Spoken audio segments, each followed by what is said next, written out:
जय हिंद साथियों, आप सभी को मेरा प्यार भरा नमस्कार। मैं मुकेश यादव, मैं टारगेट से। और आज हम लोग पढ़ेंगे कक्षा 9th की मैथ एक्सरसाइज 7.5 का क्वेश्चन नंबर 3। यदि हम बात करें तो पिछली क्लास तक हम लोगों ने इस एक्सरसाइज का क्वेश्चन नंबर 2 तक हम लोगों ने कंप्लीट कर लिया था। और आज हम क्वेश्चन नंबर 3 समझने का प्रयास करते हैं। एक बार गिवन स्टेटमेंट को रीड करते हैं और फिर देखते हैं कि क्या हमसे कहा जा रहा है सॉल्व करने के लिए। तो बच्चे समझिएगा, सबकी निगाहें व्हाइट बोर्ड की तरफ होनी चाहिए, किताब सबका खुला होना चाहिए, क्योंकि जब तक क्वेश्चन सम्मुख नहीं होगा, अगर किसी की समस्या न सॉल्व हो रही है तो बताना। तो चलिए देखते हैं क्वेश्चन नंबर 3 क्या है। करा एक बड़े पार्क में लोग तीन बिंदु स्थानों पर केंद्रित हैं। एक कोई पार्क है।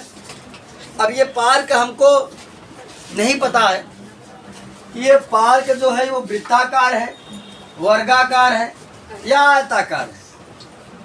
तो कोई बात नहीं, अगर कोई पार्क है, एक बड़े पार्क में लोग तीन बिंदुओं पर केंद्रित हैं। लेकिन एक बात है कि उस पार्क में 3 ऐसी जगह है। अरे किसकी समस्या नहीं सॉल्व हो रही है? बोल रहा है टकरा है कि लेकिन उस पार्क में 3 ऐसे स्थान हैं जहां पर लोग ज्यादा एकत्रित हैं। पार्क है, पार्क को हमको पता नहीं वो वृत्ताकार है, आयताकार है कि वर्गाकार है, किस आकार का है हमें ये नहीं पता है। लेकिन करा कि उस पार्क में 3 ऐसे स्थान हैं जहां पर लोग ज्यादा एकत्रित हैं, लोगों की संख्या ज्यादा है। आगे समझिएगा ध्यान से। एक बड़े पार्क में लोग 3 बिंदुओं स्थानों पर केंद्रित हैं। देखिए आकृति 7.52। एक बच्चे यहाँ पर बिंदु बनाया है, पूरी आकृति नहीं बनाया, हमको यहाँ बना देता है। इस तरीके से करके है, एक बिंदु यहाँ पर है। अभी हम आएंगे तो पक्का मारेंगे, क्या बता दे रहे हैं हम, हमारे पास आवाज आ रही हो।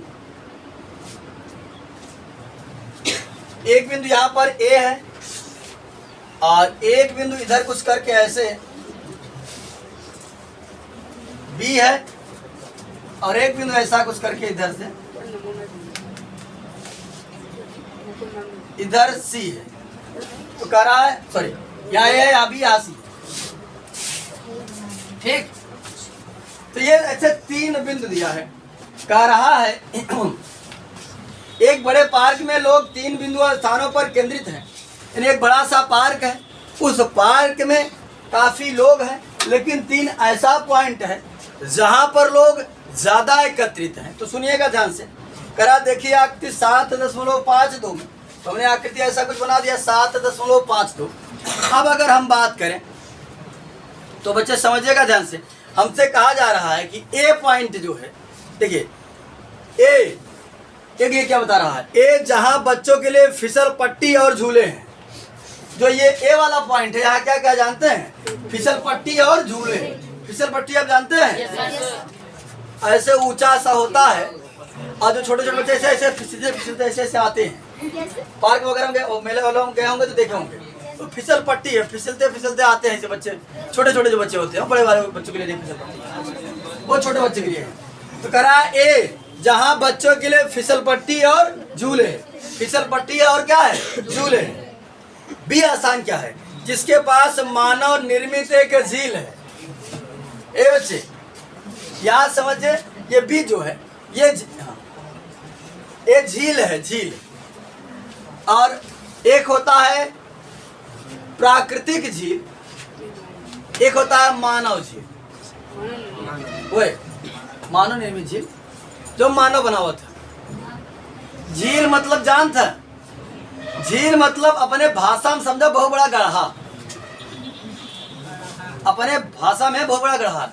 ये प्राकृतिक झील की यदि हम बात करें तो प्राकृतिक झील कैसे होता है कि बताएंगे, जब रॉक्स वहां से चलता है, कभी कभी चट्टाने एक दूसरे से टकराती है ना, तो रॉक्स जब आता कहते हैं ना, सुनते हो कि फला चीज आ रहा है, आज आ रहा, पृथ्वी गिरेगा, इतना गिरेगा, उतना गिरेगा। तो जब वहाँ से टूटता है तो बहुत भयानक, इतना तेज ऐसे चलता है, बहुत तेज। तो जब कोई चीज़ बहुत तेज चलेगी तो उसका हवा के साथ घर्षण होता है, तो इतना तेज चलता है कि बहुत तेज चलता है, ऐसे घिसता है ना, इतना तेज घर्षण होता है कि जलने लगता है। तो कभी कभी जलकर तो रास्ते में समाप्त, अक्सर कंडीशन में जलकर रास्ते में ही समाप्त हो जाता है। जैसे सुने फलाना चीज़ टकराएगा, लेकिन टकराता नहीं, क्यों? क्योंकि जलकर वही समाप्त हो जाता है। लेकिन कभी कभी बच जाता है, वो बड़ा तो बड़ा या छोड़ा, कभी कभी बच जाता है, पूरी तरीके से नहीं जल पाता, तो वो क्या करता है, जमीन पर गिरता है। जहाँ गिरता है वहाँ बहुत बड़ा होल बना देता है, वो बड़ा गड्ढा बना देता है, हो जाती है प्राकृतिक झील। अब मानव निर्मित झील है तो क्या करते हैं हम लोग, तो झील वो होता है जिसमें ए बच्चे झील वगैरह होता है जिसमें पानी इकट्ठित बहुत ज्यादा रहता है। बनाइए बी, जिसके पास मानव निर्मित एक झील है। सी, जो एक बड़े पार्किंग स्थल बाहर निकालने के रास्ते के निकट। और सी की बात करें, जो एक बड़े पार्किंग स्थल, सी पॉइंट जो है वह पार्किंग प्लेस है जहाँ पर गाड़ियाँ वगैरह पार्क की जाती है और बाहर निकलने का रास्ता, वही गाड़ी भी पार्क होता, वहीं से पार्क से बाहर ही चला जाता। तो चलिए समझिएगा, ये पॉइंट दिया था। ये ए वाला क्या था, फिसल पट्टी और झूले। ये क्या था, मानव निर्मित। ये क्या है, पार्किंग और बाहर निकलने का रास्ता। एक आइसक्रीम का स्टॉल कहाँ लगाना चाहिए ताकि वहां लोगों की अधिकतम संख्या पहुंच सके। अब कह रहा है कोई एक व्यक्ति आ रहा है जो आइसक्रीम की दुकान लगाना चाहता है। क्या लगाना चाहता है, आइसक्रीम की दुकान, स्टॉल लगाना चाहता है। तो जब भी ये बच्चे कोई भी हम लोग काम करते हैं तो ये प्रयास करते हैं कि कहाँ लगाया जाए ताकि अधिक से अधिक लोग पहुंच सके, है ना। तो अगर देखो, अगर वो दुकान लगाना चाहेगा तो ऐसी जगह लगाएगा ताकि यहाँ से भी चले तब पर भी, यहाँ से चले तब पर भी, यहाँ से चले तब पर भी सम दूरस्थ होना चाहिए। जैसे देखो, अगर समान दूरी पर लगाया रहेगा तो कुछ वो आइसक्रीम उसकी बनाएगा ठोके ठाके, तो ये वाला देख जाएगी, हाँ वो आइसक्रीम नेचर खाली, ये वाला भी आएगा, ये वाला भी आएगा। अब पता चली यहाँ लगा दिया, इसको तो पता ही नहीं क्या रे हटकते वहाँ के किया जाए, तो केवल वहाँ ये वाले भी पहुँचेंगे। तो कह रहा है कि आइसक्रीम का स्टॉल कहाँ लगाया जाए ताकि अधिकतम संख्या में लोग पहुँचे, ज़्यादा से ज़्यादा लोग पहुँचे। तो हम क्या काम करेंगे, ऐसे जगह स्टॉल लगाना चाहिए जहाँ लोग अधिक पहुँचे। तो सभी बिंदुओं से क्या होना चाहिए, समदूरस्थ। तो पहले हमने क्या किया, इन तीनों पॉइंटों को ज्वाइन करा दिया।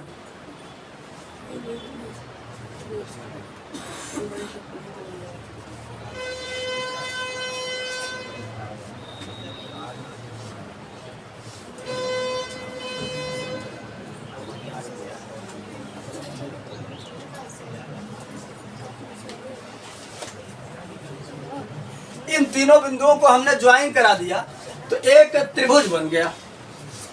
अब कह रहा है कि हमने दिमाग लगाया कि ऐसी जगह लगाया जाए कि यहाँ से चले तब पर भी, यहाँ से चले तब पर भी, यहाँ से चले तब पर भी समदूरस्थ होना चाहिए। समदूरस्थ मतलब समान दूरी पर स्थित होना चाहिए, है ना। क्या पहला क्वेश्चन कर रहे हैं हम लोग कि जब अगर शीर्ष से चले तो भुजाओं का लंब समद्विभाजक ही, और दूसरा क्वेश्चन किया कि अगर भुजाओं से हमको समदूरस्थ देखना है तो शीर्षों का समद्विभाजक खींचेंगे। बस नहीं कि अगर भुजा से हमको पता करना है तो किसका समद्विभाजक खींचेंगे, शीर्षों का, यानी कोणों का, किसका, कोणों का। और अगर हमको शीर्षों से चलना है तो किसका खींचेंगे, भुजाओं का लंब समद्विभाजक खींचेंगे। तो देखो यहाँ तो भी शीर्ष से आ रहे हैं, यहाँ भी शीर्ष से आ रहे हैं, यहाँ भी तो शीर्ष से आ रहे हैं, तो क्या करते हैं, भुजाओं का लंब समद्विभाजक खींच देते हैं। तो सेम वैसे है जैसे पहला क्वेश्चन था। अब हम क्या काम करेंगे, गोला प्रकार में आधे से अधिक त्रिज्या ले लेंगे। मान लो अगर आधा यहाँ तक इसे हम फिट कर लेंगे, ठीक। गोला प्रकार में आधे से ज्यादा फिट कर लेना है पेंसिल लगाकर इस तरीके से।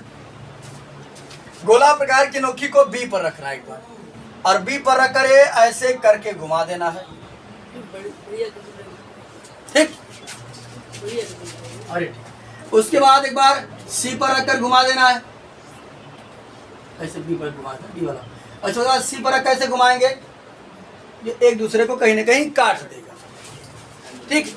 वही उसी चाप से बदलना नहीं है, बी और सी पर ही रखना है। तो हो सकता है किसी का अंदर काटेगा, किसी का बाहर काटेगा, तो घबराने की बात नहीं है, जहां भी काटेगा काटने दीजिएगा। फिर क्या काम करिएगा, स्केल की सहायता से,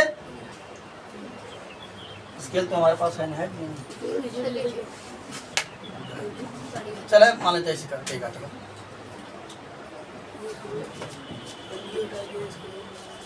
स्केल की सहायता से इन दोनों पॉइंटों को आपको क्या करना है, मैच करा देना है। बस नहीं तो क्या करना है, आधे से अधिक त्रिज्या लेकर एक बार बी पर रखकर, एक बार सी पर रखकर नीचे की तरफ काटेंगे और एक बार ऊपर की तरफ काटेंगे। तो दोनों जगह कटेगा, उन दोनों कटान बिंदुओं को हम क्या काम करेंगे, स्केल की सहायता से। अभी हमने सिर्फ एक भुजा का लंब समद्विभाजक खींचा है, अब हम क्या काम करेंगे, दूसरी भुजा का भी खींचेंगे। तो चाहे आप ए बी का खींच लीजिए, चाहे आप ए सी का, ए बी का ही खींच लेते हैं।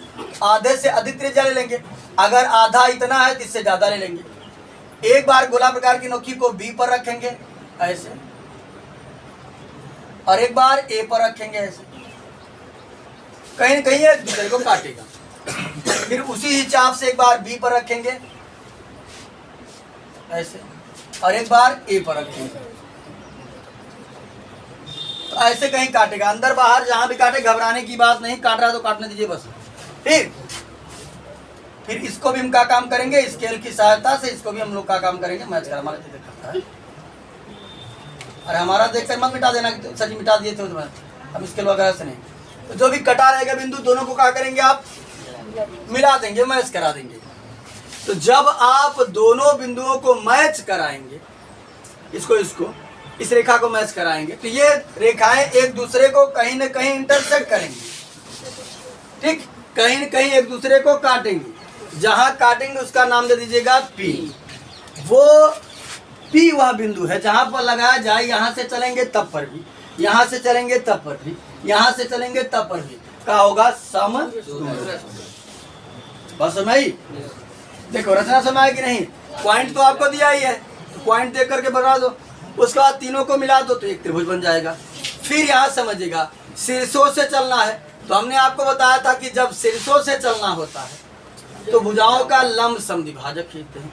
भुजाओं का लंब समद्विभाजक खींचने का तरीका है कि आधे से अधिक त्रिज्या लेंगे, एक बार इस शीर्ष को, एक बार इस शीर्ष को केंद्र मानकर नीचे की तरफ काटेंगे और ऊपर की तरफ भी काटेंगे। तो जो कटा है एक दूसरे को क्या करेंगे, मैच करा देंगे। फिर क्या काम करेंगे, आधे से अधिक त्रिज्या लेकर चाहे इसका लंब समद्विभाजक खींच दे, चाहे इसका खींच दे। तो हमने ए बी का खींच दिया, एक बार यहाँ रखकर, एक बार यहाँ रखकर इधर बाहर की तरफ काटेंगे, एक बार अंदर की तरफ काटेंगे।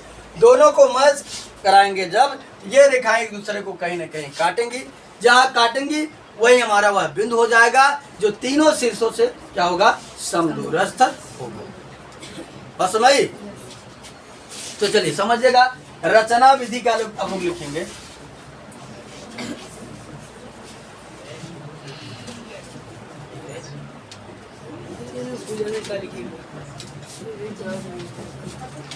रचना विधि समझिएगा ध्यान से बच्चे, रचना विधि में क्या लिखेंगे, देखो पहला नंबर हमारा होगा, लिख देना कि सर्वप्रथम तीनों बिंदुओं ए बी और सी को मिलाया। सर्वप्रथम तीनों बिंदुओं ए कामा बी और सी को मिलाया। ठीक, अच्छा ये उसी में लिख देना, इस प्रकार मिलाए बात, इस प्रकार एक त्रिभुज ए बी सी प्राप्त हुआ। ठीक, अब दूसरा पॉइंट लिखना, यानी पहले पॉइंट में था कि सर्वप्रथम तीनों बिंदुओं ए कामा बी और सी को मिलाया, इस प्रकार एक त्रिभुज ए बी सी प्राप्त हुआ। दूसरा हम लिखेंगे, त्रिभुज ए बी सी की भुजाओं ए बी और बी सी। ठीक, त्रिभुज ए बी सी की भुजाओं ए बी और बी सी के लंब समद्विभाजक खींचे। अगर आ गए ना तो सुधार दे। त्रिभुज ए बी, दूसरा पॉइंट लिखना है, त्रिभुज ए बी सी की भुजाओं ए बी और बी सी के लंब समद्विभाजक खींचे जो एक दूसरे को P बिंदु पर प्रतिच्छेद करते हैं। ठीक, ये दूसरा पॉइंट हो गया। तीसरे पॉइंट की बात करें, तीसरे पॉइंट में लिखेंगे कि P वह अभिष्ट बिंदु है जो तीनों शीर्षों से समदूरस्थ है। P वह अभिष्ट बिंदु है जो तीनों शीर्षों से समदूरस्थ है। अब चौथा लिखेंगे, चौथा लिखेंगे जो पूछा गया। अतः आइसक्रीम का स्टॉल बिंदु P पर लगाना चाहिए, जहां बिंदु P पर लगाना चाहिए। हाँ, चौथा फिर से सुनो। अतः आइसक्रीम का स्टॉल बिंदु P पर लगाना चाहिए ताकि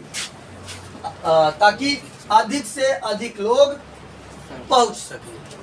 ठीक, या अधिकतम लोग पहुंच सके। अधिक से अधिक को अधिकतम कर सकते हैं, अधिक से अधिक लोग पहुंच सके। ये 4 पॉइंट हो गया आपका रचना का विधि। बात समझ सको। तो आज की क्लास में हमने एक्सरसाइज 7.5 का क्वेश्चन नंबर 3 जो है उसे कंप्लीट कर लिया है। बाकी जो बचे हुए क्वेश्चन है उसे नेक्स्ट क्लास में कंप्लीट करने का प्रयास करेंगे। तो इस वीडियो में इतना ही, बाकी मिलते हैं नेक्स्ट वीडियो में। तब तक के लिए जय हिंद।